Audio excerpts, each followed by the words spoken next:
Hello guys, कैसे हैं आप। Good morning to all of you. अभी एक विषय हमने चर्चा किया था,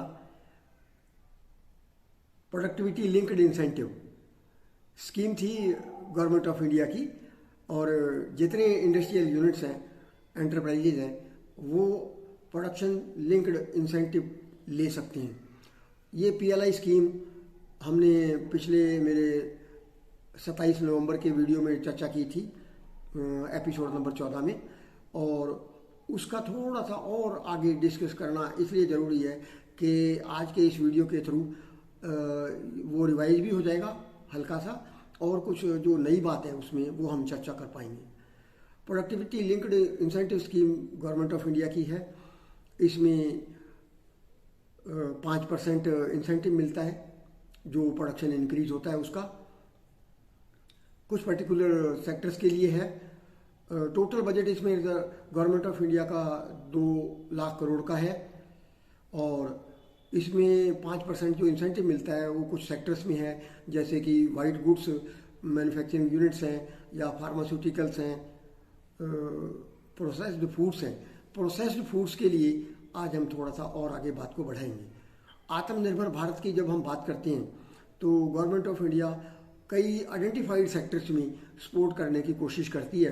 अभी लेटेस्ट जो एक न्यूज़ आइटम था प्रोसेस्ड फूड्स के बारे में, तो मैंने ये ठीक समझा कि हमारा ये प्रोडक्टिविटी लिंक्ड इंसेंटिव स्कीम थोड़ा रिवाइज भी हो जाएगा और सभी को थोड़ा सा इसके बारे में और अच्छे से पता भी लग जाएगा। प्रोसेस्ड फूड्स के बारे में, फूड प्रोसेसिंग के बारे में अभी गवर्नमेंट ऑफ इंडिया ने एक बजट एलोकेट किया है और कुछ यूनिट्स के साथ में टाई अप किया है, जिनको बजट एलोकेशन जो मिला है वो 10,900 करोड़ का है। 5 साल के लिए होगा, पक्की बात है।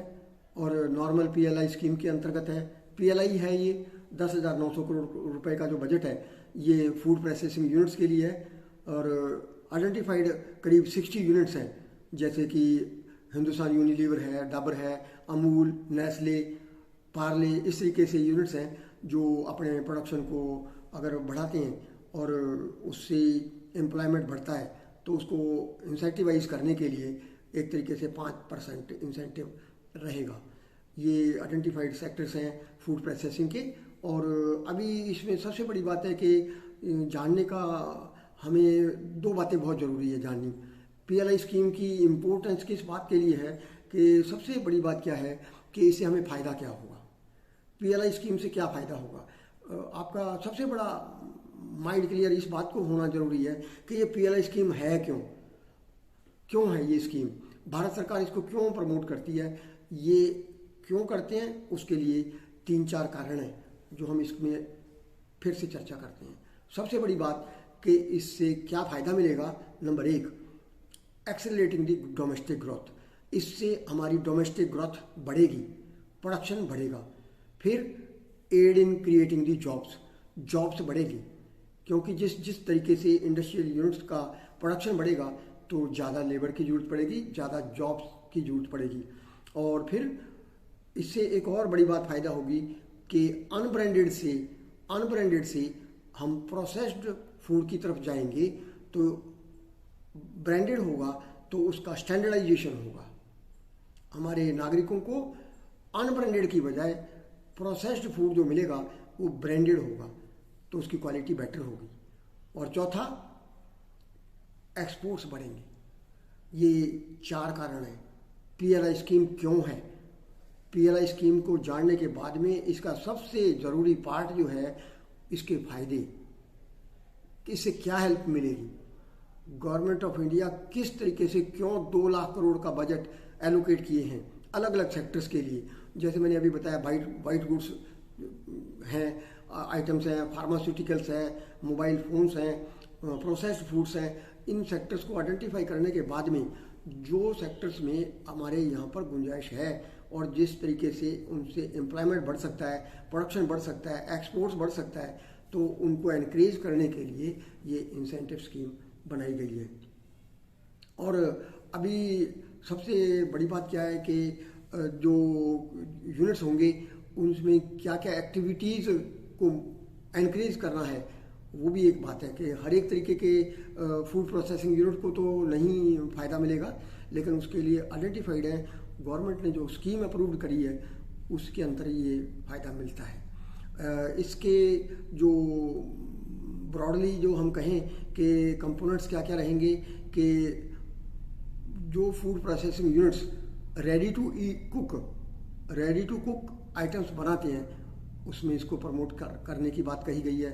इसी तरीके से रेडी टू ईट ऐसे यूनिट्स को प्रमोट करने की बात कही गई है, और उसी तरीके से ब्रांडिंग और मार्केटिंग करने के बाद में हमारा जो इंडियन ब्रांड्स हैं, ब्रांडिंग और मार्केटिंग के जरिए हमारे जो इंडियन ब्रांड्स हैं उनको ग्लोबल मार्केट में एस्टेब्लिश करने का है। ये पीएलआई स्कीम के बारे में जो लेटेस्ट हमारे न्यूज़पेपर में आइटम मैंने पढ़ा, आप लोगों से चर्चा करने का कारण यही है कि सिर्फ हम पीएलआई स्कीम की बात करते रहेंगे तो उसे समझ में नहीं आएगा, लेकिन अभी जो PLI scheme particularly food processing sector के लिए जो लेटेस्ट न्यूज़ है, 10,900 करोड़ का बजट गवर्नमेंट ऑफ इंडिया ने एलोकेट किया है, तो अब इस बात को आप लोग समझ पाएंगे कि किस तरीके से इसका क्या पर्पज़ है, इससे हमें क्या हेल्प मिलती है। जो मैंने 4 कारण बताए हैं, डोमेस्टिक ग्रोथ बढ़ती है, जॉब्स बढ़ते हैं और एक्सपोर्ट्स बढ़ते हैं, उसके बाद में अनब्रांडेड से हम ब्रांडेड की तरफ जाते हैं, क्वालिटी इंप्रूव होती है, प्रोसेस्ड फूड्स हमें क्वालिटेटिव मिलते हैं, और इसी तरीके से हमारा जो इंडस्ट्रियल प्रोडक्शन तो बढ़ना ही बढ़ना है, आत्मनिर्भर की तरफ हमारा आगे हाथ बढ़ता है, क्योंकि हम किसी भी आइटम के लिए बाहर इंपोर्ट पर डिपेंड ना करें।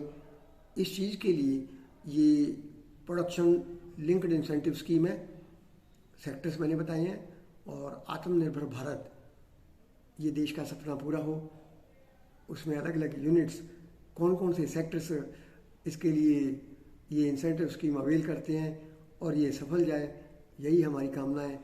आप लोग सभी मेरे इस आर्टिकल से, मेरे इस वीडियो से कुछ फ़ायदा लो, आप लोगों को समझ आएगा, आप लोगों भी इसमें इसके प्रमोशन के लिए, इसको आगे बढ़ाने के लिए बात करेंगे।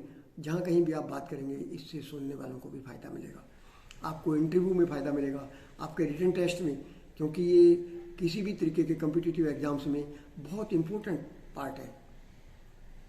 पीएलआई स्कीम क्या है, इसके क्या फ़ायदे हैं, किस तरीके से इसको हम काम में लेते हैं, क्या हमारी इसको यूज़ करने की परसेंटेज है, कितना बजट है, इस तरीके से एक रफ आइडिया हम आपको देने की कोशिश करते हैं, ताकि आप लोग अगर बात करें तो आपको कुछ इस बात का सपोर्ट मिल पाए और आप कॉन्फिडेंस से बात कर पाएँ। सबसे बड़ी बात क्या कि कॉन्फिडेंस बढ़ना चाहिए। हम जब बात करते हैं, अगर हमारे को नॉलेज नहीं होगा तो हम बात नहीं कर पाएंगे। बात करने के लिए कॉन्फिडेंस ज़रूरी है, जानकारी ज़रूरी है। मेरा प्रयास आप लोगों की जानकारी बढ़ाना ये है। आप लोग अपने अपने मकसद में सफल हो, मेरा योगदान आप लोगों के किसी काम आए, यही मेरा उद्देश्य है। Knowledge is power, again and again I से, नॉलेज इज पावर। अपनी नॉलेज बढ़ाओगे तो आप लोगों को ज़िंदगी भर सफलता मिलेगी। मेरे एक्सपीरियंस के मुताबिक आपको बता रहा हूँ कि सबसे बड़ी बात एक तो नॉलेज और फिर एक्सप्रेशन भी हर एक के बस का नहीं है। नॉलेज भी हो और एक्सप्रेशन का भी अपना महारत हासिल हो, तब जाकर के काम चलता है। सफलता कोई दूर नहीं होती है, कॉन्फिडेंस ज़रूरी होता है। आप लोग अपने अपने उद्देश्य में सफल हों, यही मेरी कामना है। और इस मेरे वीडियो को शेयर करें, लाइक करें, और मेरे इस चैनल को भी प्रमोट करने के लिए और हेल्प करेंगे। आप लोग सब्सक्राइब करेंगे, ज़्यादा से ज़्यादा सब्सक्राइब करने में हेल्प करेंगे, यही मेरा आपसे उम्मीद है। Thank you very much, good luck. हंसते रहिए, हंसाते रहिए, सदा खुश रहिए। Thanks, bye.